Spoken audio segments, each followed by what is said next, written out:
Assalamualaikum warahmatullahi wabarakatuh. Kembali lagi di channel Nasihat Kehidupan Misteri. Pada video kali ini saya akan membahas tentang Borobudur adalah bunga teratai purba raksasa. Candi Borobudur telah diakui sebagai warisan dunia UNESCO dan situs arkeologi Buddha terbesar di dunia oleh Guinness World Record. Namun terlepas dari semua pengakuan ini, candi ini masih menyimpan sejumlah misteri yang belum terpecahkan.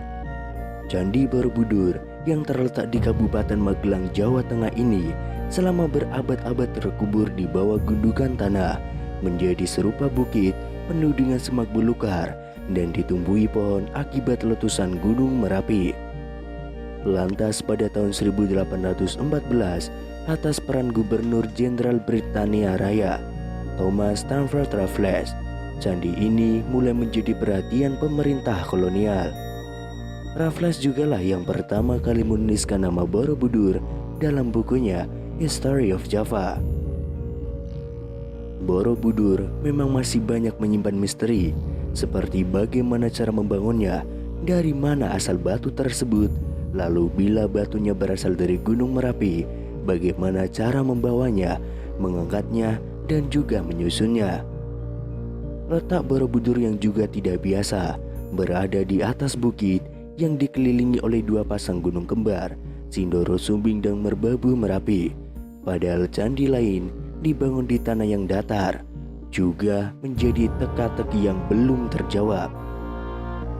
Pada tahun 1931, seniman dan pakar arsitektur Hindu-Buddha W.O.J. Nieuwenkamp mengajukan sebuah teori bahwa dataran Kedu, lokasi Borobudur berdasarkan legenda Jawa, dulunya adalah sebuah danau purba. Borobudur dibangun melambangkan bunga teratai yang mengapung di atas permukaan danau. Ini menjadi sebuah hipotesis yang disambut perdebatan hangat oleh para kalangan ilmuwan pada saat itu. Di dalam bukunya Fit Borobudur Mir atau Danau Borobudur, Nieuwenkamp beranggapan desain arsitektur Candi Borobudur pada dasarnya merupakan representasi dari bentuk bunga Padma atau lotus, simbol kesucian dalam Buddhisme.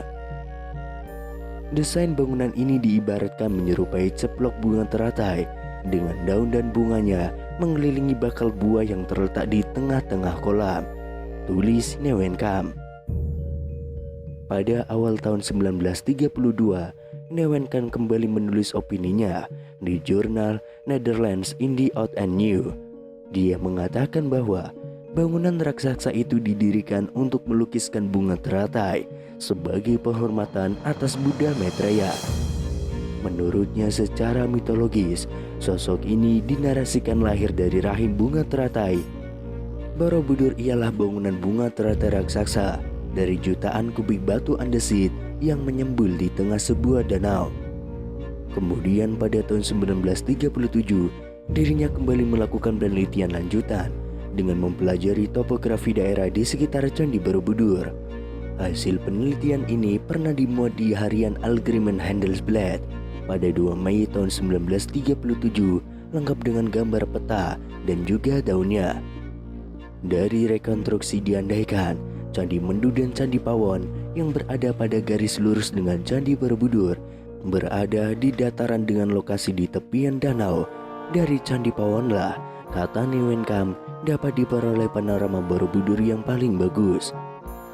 Sementara itu, untuk membuktikan hipotesisnya, Nieuwenkamp mengajukan beberapa nama desa di sekitar Candi Borobudur yang berhubungan erat dengan danau dan air, seperti Tanjung Sari, Bumi Segoro, Saberang Rowo, atau Segaran. Tetapi mendengar hipotesis itu, Theodor van Erp, orang Belanda yang juga berjasa memimpin pemugaran Candi Borobudur, langsung menyanggahnya. Dirinya tentu memahami benar segi-segi teknis bangunan ini. Dalam catatan van Erp, Candi Borobudur dibangun dari 2 juta kubik batu andesit, terdiri dari 1460 panel bergambar dan 1212 panel dekoratif, dan juga 504 patung Buddha 3 dimensi plus 1 stupa besar dengan diameter 52 kaki. Berdasarkan pengetahuan dan argumentasi dari segi teknis bangunan itulah, Van Erp mengkritik fantasi Neuwenkamp yang disebutnya ngawur. Pasalnya, hipotesa ini tidak didasarkan prasasti yang menyebutkan adanya lingkungan danau di sekitaran candi. Walaupun demikian, sejak Neuwenkamp mengemukakan hipotesisnya ini, dirinya berhasil merangsang ilmuwan lain agar membuktikan hal ini. Beragam ilmuwan hingga tokoh nasional pun mulai mencari pembuktian akan hipotesis ini. Kemudian pada tahun 1964, ketika pemerintah Indonesia merencanakan pembangunan Tugu Nasional, hipotesis ini kembali mencuat. Presiden Soekarno menyarankan replika Candi Borobudur ditempatkan pada lanskap danau supaya tampak lebih indah. Merespon ide tersebut, dikerahkan tim geologi Bandung untuk melakukan penelitian lapangan di daerah Borobudur. Hasilnya ditemukan adanya sisa-sisa lapisan endapan tanah yang memberikan kesan bahwa sebagian wilayah itu dulunya pernah digenangi air.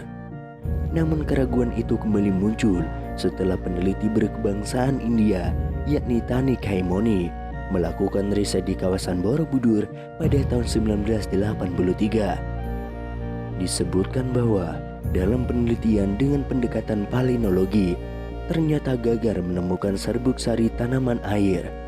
Dalam bukunya Palynological Investigation on the Borobudur Monument, dirinya menyimpulkan bahwa tidak ditemukan sedikit pun polen sebagai indikasi adanya tumbuhan-tumbuhan rawa atau tanaman air. Maka berarti bisa disimpulkan bahwa tidak ada lingkungan danau di kawasan sekitar bangunan teratai raksasa tersebut, tulisnya. Tetapi pada tahun 1986, wacana danau di sekitar Candi Borobudur kembali mengemuka setelah adanya riset dari J.J. Nosin dan Caesar Fote.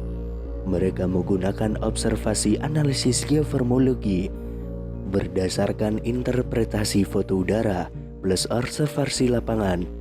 Dari hasil penelitian ini mereka menyimpulkan bahwa dataran di sekitar Borobudur memang pernah menjadi lingkungan danau, tetapi bukan pada masa dinasti Sailendra, namun jauh saat bumi masih zaman Quarter, yakni 600.000 tahun yang lalu. Riset ilmiah tidak berhenti di situ. Geolog asal Indonesia, Helmi Murwanto, memiliki bukti dan hipotesis lain. Dengan pendekatan geologi, dirinya justru menemukan endapan batu lempung yang mengandung serbuk sari tanaman komunitas rawa. Sedangkan berdasarkan penelitian radiokarbon C14 dengan mengambil berbagai sampel dari area seluas 10x8 km di sekitar Candi Borobudur, dia sampai pada kesimpulan bahwa lempung itu mengandung serbuk sari tanaman air.